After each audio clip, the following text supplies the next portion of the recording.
May be surprised about what I'm going to say, but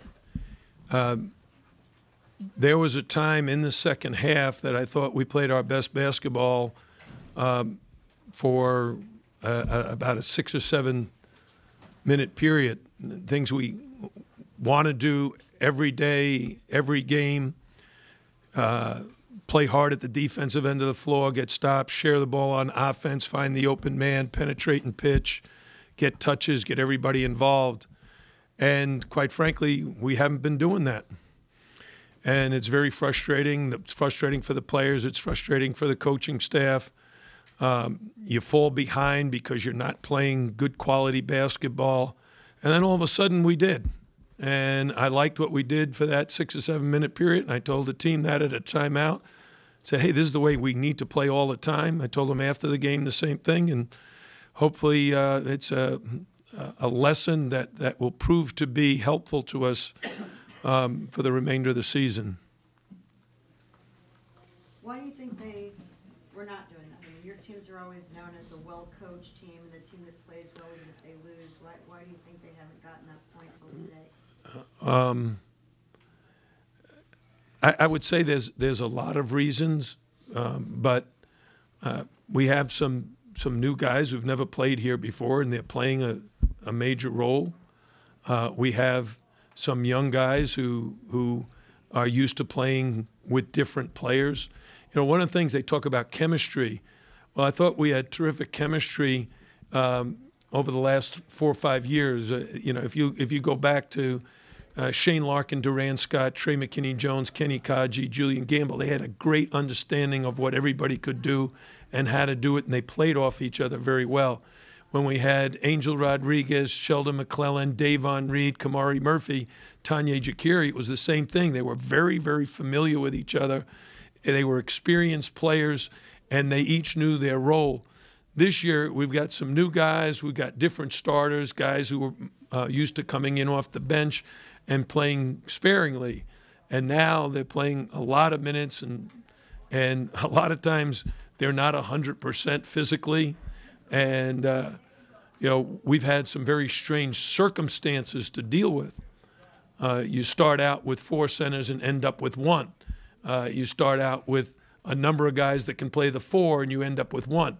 You have some guards, but 2 of them, you know, this is their first year here. So chemistry is about knowing how to play with the other guys and knowing what you should be thinking of while you're on the court. I talk to the players about what discipline is, and our definition of discipline is do what you're supposed to do it when you're supposed to do it, and do it to the best of your ability every time. Well, first of all, you got to know what you're supposed to do. And we drew up a play and didn't run it correctly at all. So if guys can't figure things out, they got to basically figure out on their own while the game is going on. And I was pretty pleased with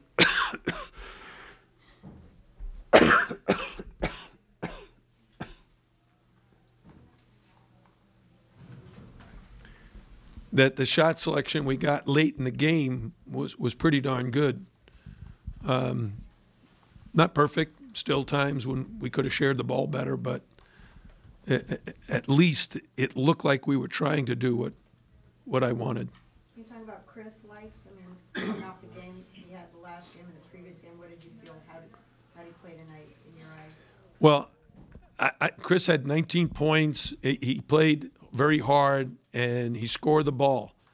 But he's going to be really, really effective when his teammates are playing really well, when they're making shots and stretching the defense so he can get dribble penetration and get to the foul line himself. And the ball's got to move from his hands to someone else's hands back to his hands.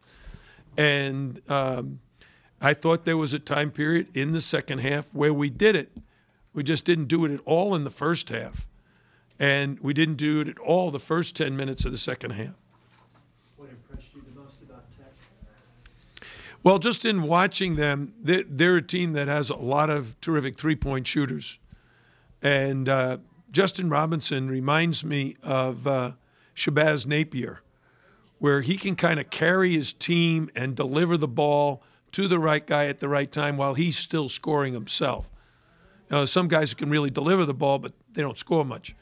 He's a threat to shoot the three. He's a threat to beat you off the bounce. He can use the ball screen and hit the roll man. He can throw the skip pass to an open shooter. So now, I think he twisted his ankle because I saw him in a boot. They're a much different team if they don't have him. What about Alexander Walker? Yeah, he's great. An NBA guy.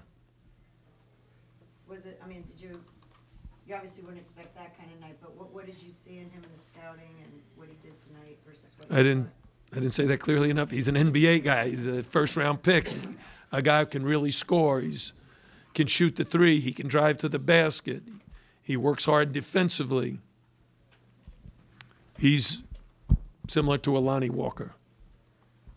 Did their defensive pressure there at the start of the second half, was that a real turning point? I thought our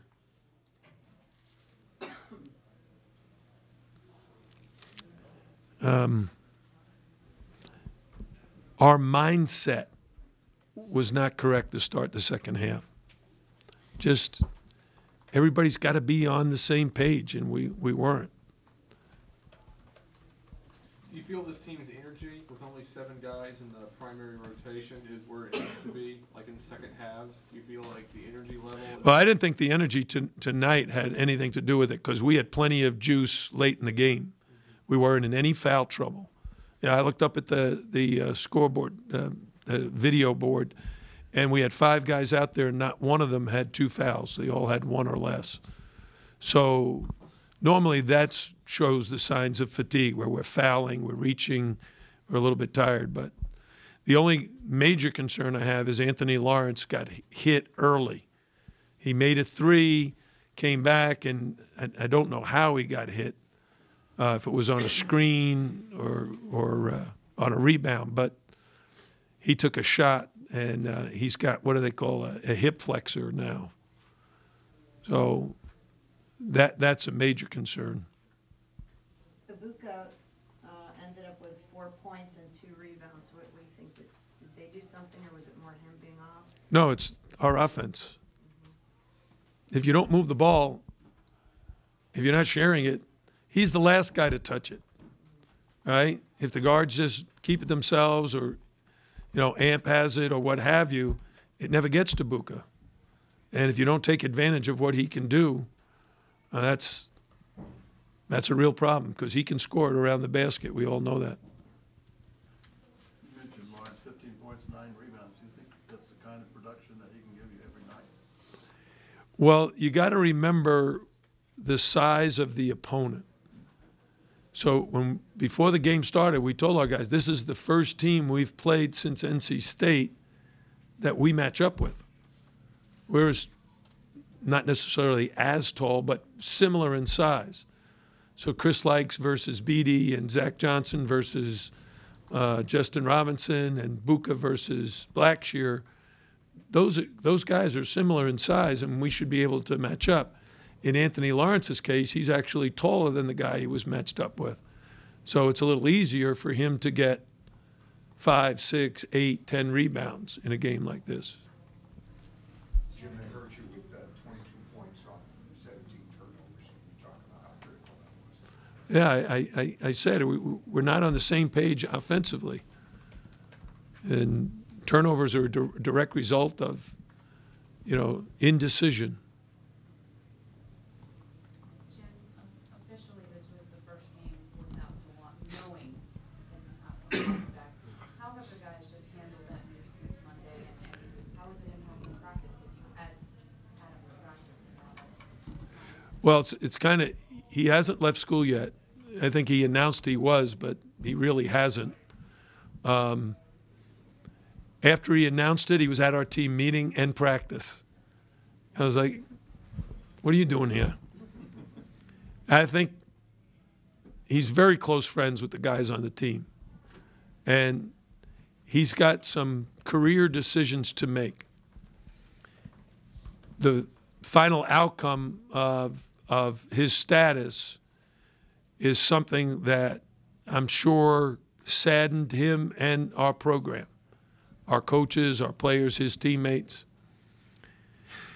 But we talked about it. And quite frankly, I told the team, hey, you should all understand life is not fair. You know, you're going to be throwing a lot of curveballs throughout your life.